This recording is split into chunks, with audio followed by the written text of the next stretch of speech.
Île volcanique au milieu de l'océan Indien, La Réunion est un des points chauds de la biodiversité mondiale.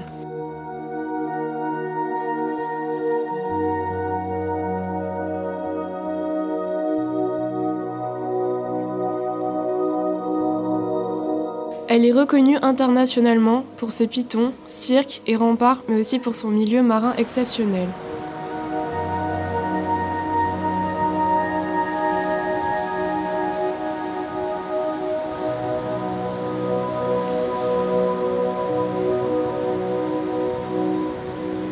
La seconde développement durable du lycée Saint-Charles a choisi d'étudier ce milieu situé à quelques minutes à pied de l'établissement.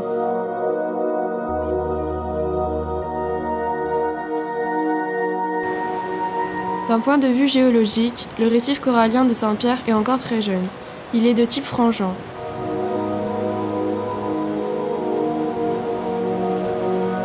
Dans les années 1950, la ville de Saint-Pierre avait un visage très différent.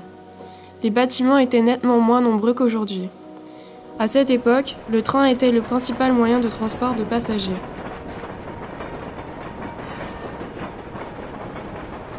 La gare ferroviaire a donné son nom, bien plus tard, à l'actuel café de la gare, un milieu de détente reconnu.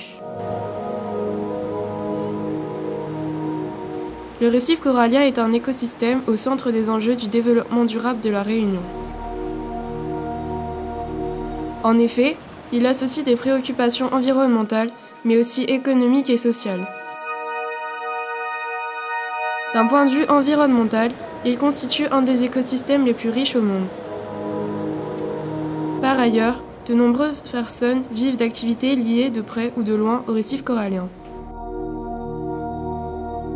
Le tourisme et la pêche sont les meilleurs exemples de l'importance du milieu corallien dans l'économie de l'île de la Réunion.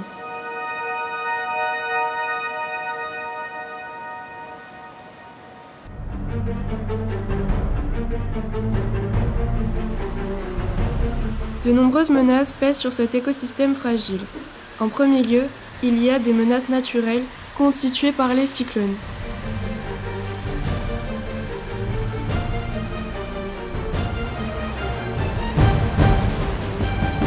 Bien que ces phénomènes soient parfois extrêmement destructeurs, les récifs coralliens ont toujours su résister ou se régénérer suite à leur passage. Mais depuis l'arrivée de l'homme, des pressions croissantes s'exercent sur le récif et le mettent en péril.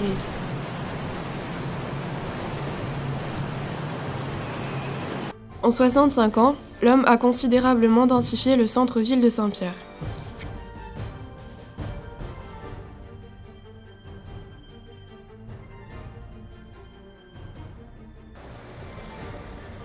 Plus d'habitations, d'entreprises et d'industries ont entraîné des pressions de plus en plus importantes sur le récif corallien. La pollution des eaux favorise les algues au détriment des coraux.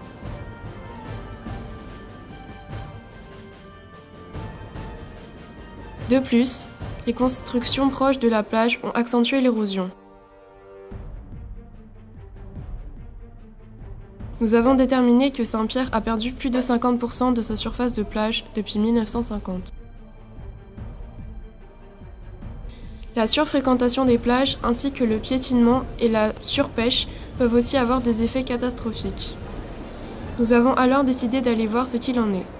Notre lago est-il en bonne santé ?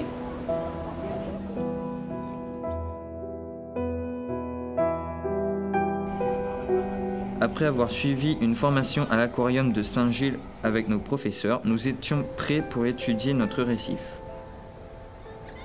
Nous avons appliqué la méthode du Reef Check. C'est une méthode simple qui est reconnue internationalement. Il s'agit de compter des espèces bioindicatrices de l'état de santé du lagon parmi les poissons et les invertébrés mobiles. On étudie aussi le benthos, c'est-à-dire la nature du fond. Nous avons choisi d'étudier deux zones différentes qui sont représentatives du lagon de Saint-Pierre. Tout d'abord, la zone 1 qui représente la surface la plus importante.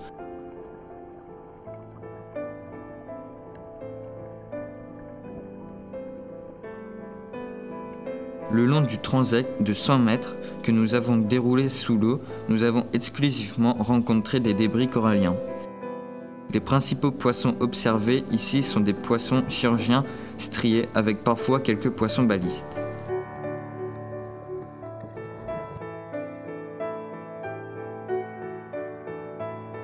Ci et là, on observe aussi de rares holoturies.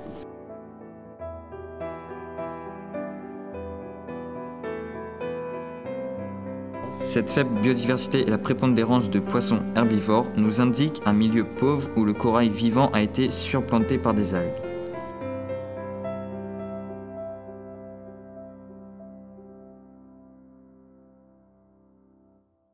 Maintenant, étudions la zone 2. En nous approchant, on note tout de suite que l'écosystème montre un visage bien différent. Ici, les couleurs sont flamboyantes. C'est un véritable bonheur de nager parmi ce corail peuplé de nombreuses espèces de poissons.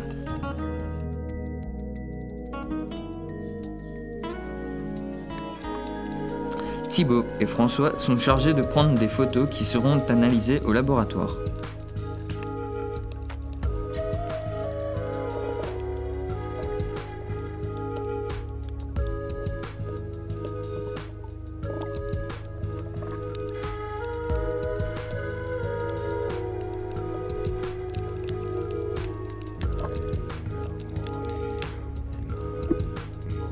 Emmanuel, notre spécialiste benthos, réalise un travail minutieux.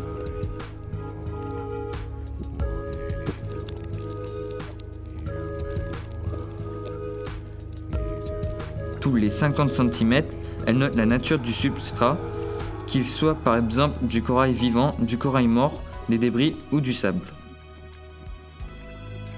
Parfois, elle tombe sur une mauvaise surprise. Ce sac plastique jeté à la mer représente un danger mortel pour les tortues marines ou les dauphins. Ils les confondent avec des méduses, les mangent et s'étouffent. Globalement, l'étude du bentho sur cette zone est encourageante. On observe plus de 55% de corail vivant.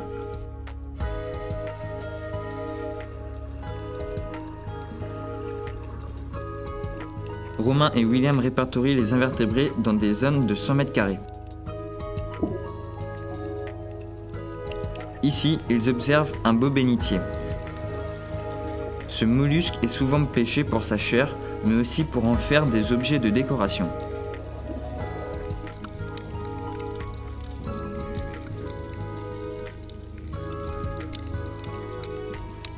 Cette holoturie est détritivore, elle se nourrit des débris organiques du sable.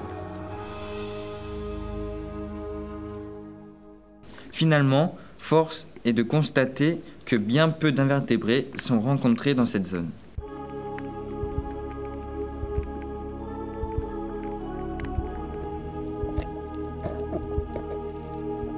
Brian et Johan sont nos spécialistes poissons. De nombreux poissons vivent en étroite relation avec le corail vivant.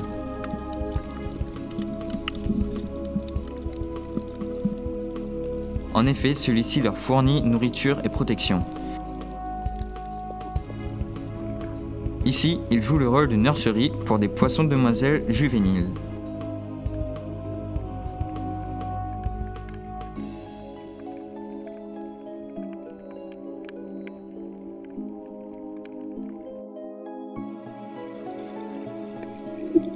Ce poisson papillon est corallivore strict. Il est donc bio-indicateur d'un milieu riche en corail vivant.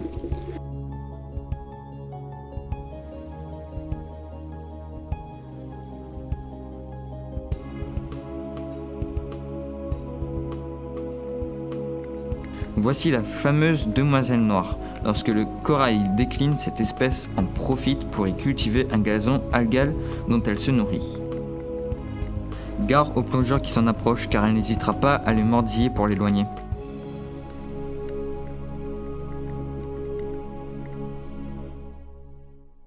Nous en avons observé un grand nombre sur notre zone d'étude.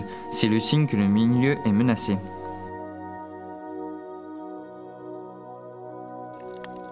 Ce mérou est un poisson en fin de chaîne alimentaire.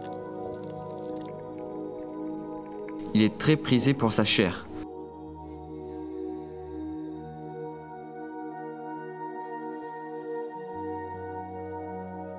Le faible nombre d'individus rencontrés pourrait être le signe d'une forte pression de pêche.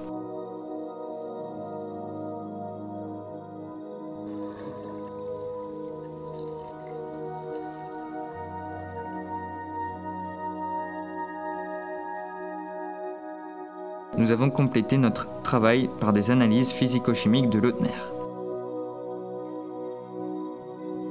Nous avons mesuré la température, le pH, la salinité et la turbidité. Nos mesures ne nous ont pas permis de déceler des anomalies dans la qualité de l'eau, ce qui est encourageant. Cependant, des analyses plus précises et surtout plus régulières seraient indispensables pour détecter d'éventuelles pollutions.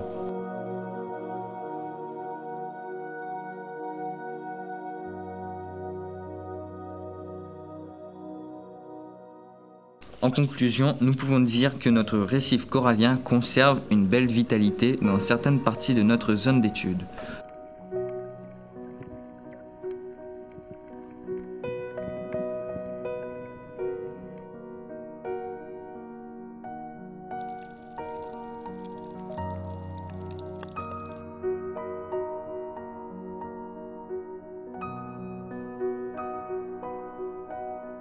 Cependant, il montre des signes plus inquiétants de dégradation, avec de nombreux débris et leur colonisation par des algues.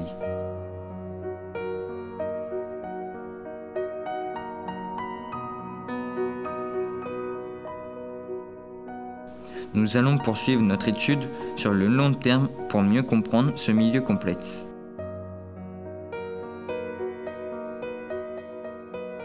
Mais il nous semble important dès maintenant de mieux informer les adultes de demain pour que nos enfants puissent encore profiter du merveilleux spectacle que nous offre notre récif corallien.